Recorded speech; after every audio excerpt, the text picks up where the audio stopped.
नमस्कार भावांनो, study circle YouTube चॅनलमध्ये मी सुभाष टेकाम आपल्या सर्वांचं अगदी मनापासून स्वागत करतो। भावांनो, पेसा गावाचा विकास ना सरपंच ना सचिव कोणीही रोखू शकत नाही, मात्र नियमानुसार आपल्याला काही काम करावं लागेल।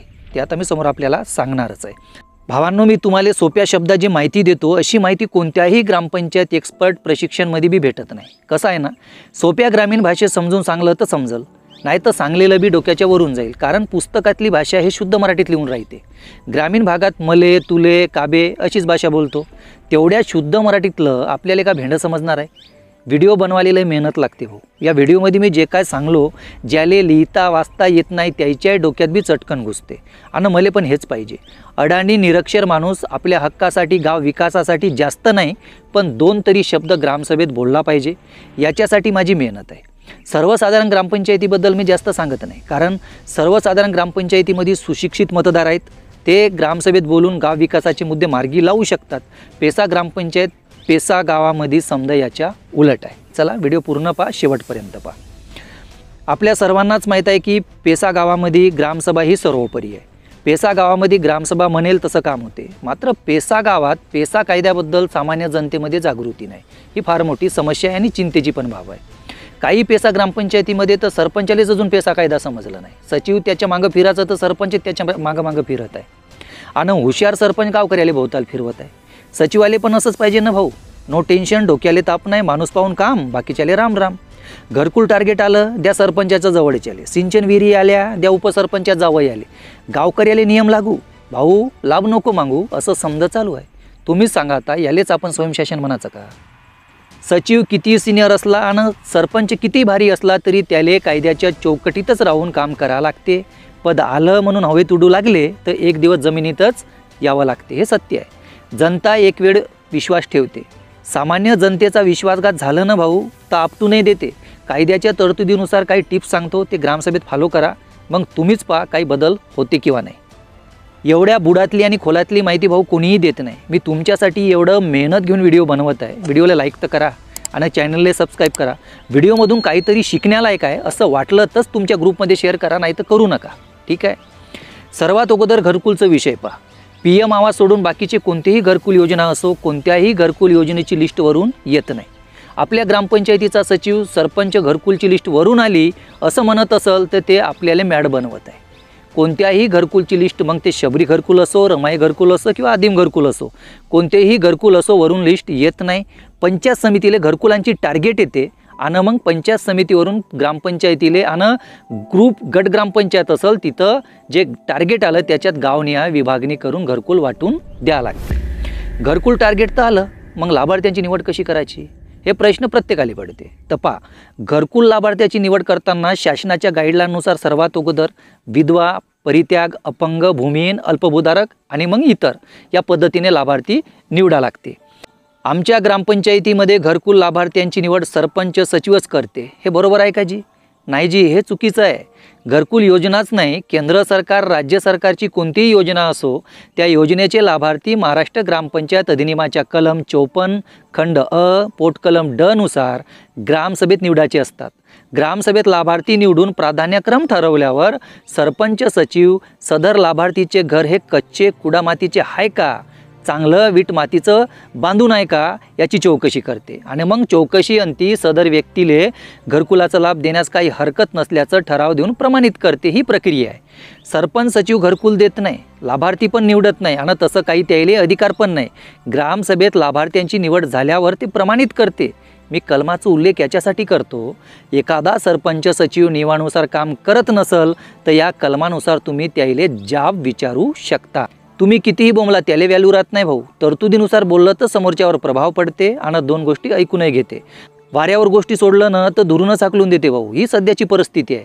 म्हणून मी ज्या कलमानुसार तुम्हाला माहिती देतो ते लिहून ठेवा, आणि माझी भाषा पण अशी आहे का सर्वाईलेच समजते, कारण मी पुस्तकातलं जसं आहे तसं सांगत नाही, आपल्या ग्रामीण भाषेत सांगतो, ठीक आहे। पेसा गावात पेसा गावाच्या मतानुसारच काम झालं पाहिजे असं मी नाही, कायदा सांगते, पण असं होते का? होत असेल तर काहीच विषय नाही, मात्र होत नसेल तर करायचं का, हा मोठा प्रश्न आहे। पण उत्तर सोपं आहे, ते कसं पहा। खास करून पेसा गावाच्या विकासासाठी दोन निधी आहेत, वित्त आयोगाचा निधी आणि पेसा निधी। या दोन्ही निधींचं सांगड घालून गाव विकास करायचा आहे। आपलं जे सामान्य निधी आहे ते लाईट, ब्लिचिंग पावडर, पाणीपुरवठा, कर्मचाऱ्यांचं पेमेंट आणि इतर काही किरकोळ बाबींमध्येच खर्च होते, हे सोडून द्या. वित्त आयोगाच्या निधीचे 2 पार्ट आहे, एक टाईड निधी आणि दुसरा अनटाईड निधी. या दोन्हीमधला फरक समजून घ्या. टाईड निधी म्हणजे शासनानं ठरवून दिलेल्या कामातच हे निधी वापरायचा आहे. या निधीमध्ये स्वतःचं लावायला जमत नाही. दुसरा जो अनटाईड निधी आहे हे आपण शासनाच्या सूचनांचं पालन करून आपल्या गावातल्या समस्येनुसार विकास कामात वापरू शकता, खर्च करू शकता. पेसा निधी प्रत्येक पेसा गावाले त्या गावाच्या लोकसंख्येच्या प्रमाणात 5% भेटते आणि हे पेसा निधी अनटाईड आहे, अबंध आहे.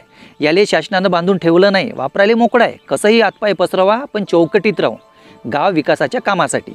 याच्यावरून आता टाईड आणि अनटाईड निधीमध्ये फरक काय हे आपल्याला समजलं. आता या निधीचा वापर करून गाव विकास करायचं कसं? सर्वात अगोदर आपल्याला आपल्या गावाच्या समस्येनुसार ग्रामसभेत गाव विकास आराखडा तयार करावा लागेल, कारण आराखड्यात विषय घेतल्याशिवाय कोणतंही काम करता येत नाही. महत्त्वाचं, या समद्या गाव विकासाच्या आराखड्याला ग्रामसभेची मंजुरी घेणं बंधनकारक आहे. महाराष्ट्र ग्रामपंचायत अधिनियमाच्या कलम 54 खंड अ च्या पोटकलम ब नुसार 3 लाखाच्या आतमधलं काम असेल तर याले प्रशासकीय आणि तांत्रिक मान्यता ग्रामसभा देते, आणि 3 लाखाच्या वरचं काम असेल तर याले प्रशासकीय मान्यता ग्रामसभा देते आणि तांत्रिक मान्यता पंचायत समिती देते. आपण आपल्या ग्रामसभेत गाव विकास आराखडा तयार केलं आणि प्रत्यक्षात कामाला सुरुवात झाली. मग आता काम चांगलं कसं करून घ्यायचं? पेसा निधी असो का वित्त आयोगाचा निधी असो, जो कोणीही ठेकेदार कोणतंही काम करत असेल ते काम पूर्ण झाल्यावर ग्रामसभेकडून उपयोगिता प्रमाणपत्र घ्यावं लागते. हे प्रमाणपत्र कोण देते? ग्रामसभा. आणि ग्रामसभेनं उपयोगिता प्रमाणपत्र दिल्याशिवाय झालेल्या कामाचं बिल पण काढता येत नाही. मग आता हे बिल काढते कसं? सर्वात अगोदर ग्रामसभेत कोणतं काम झालं, कसं झालं, कोणत्या फंडातून झालं आणि कितीचं झालं ते ग्रामसभेत उपस्थित लोकायले सांगा लागते. हे काही मी माझ्या मनातलं सांगत नाही भावांनो, अशी कायद्यातच तरतूद आहे. महाराष्ट्र ग्रामपंचायत अधिनियम कलम 54 खंड अ पोटकलम क मध्ये पंचायतीनं सांगलेलं ग्रामसभेला पटलं, खात्री झालं तरच त्या कामासंदर्भातलं उपयोगिता प्रमाणपत्र ग्रामसभा पंचायतीला देते आणि मग पंचायत त्या संबंधित ठेकेदाराला चेक देऊन मोकळं करते. रोजगार आम्ही, अर्धे तुम्ही आणि अर्धे आम्ही या पद्धतीने काम झालं असेल तर ग्रामसभा सदर कामाची चौकशी करून ठेकेदाराले चांगलं धाऱ्यावर धरून सचिव आणि सरपंचाचं पण पितळ उघडे पाडू शकते. कारण ग्रामसभेच्या पलीकडे काहीच नाही, मात्र ती ग्रामसभा सक्षम असली पाहिजे, अभ्यासू असली पाहिजे.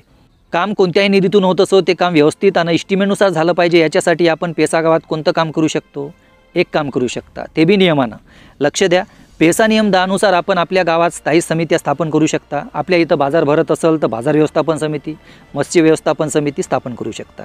याच धर्तीवर आपण बांधकाम देखरेख समिती स्थापन करून ग्रामपंचायतीमध्ये होणाऱ्या कामावर देखरेख ठेवू शकता. आणि महत्त्वाचं म्हणजे ही समिती पंचायतीले नाही तर थेट ग्रामसभेला जबाबदार राहते, ग्रामसभेच्या नियंत्रणाखाली काम करते. या समितीमार्फत आपण चांगलं काम करून घेऊ शकता.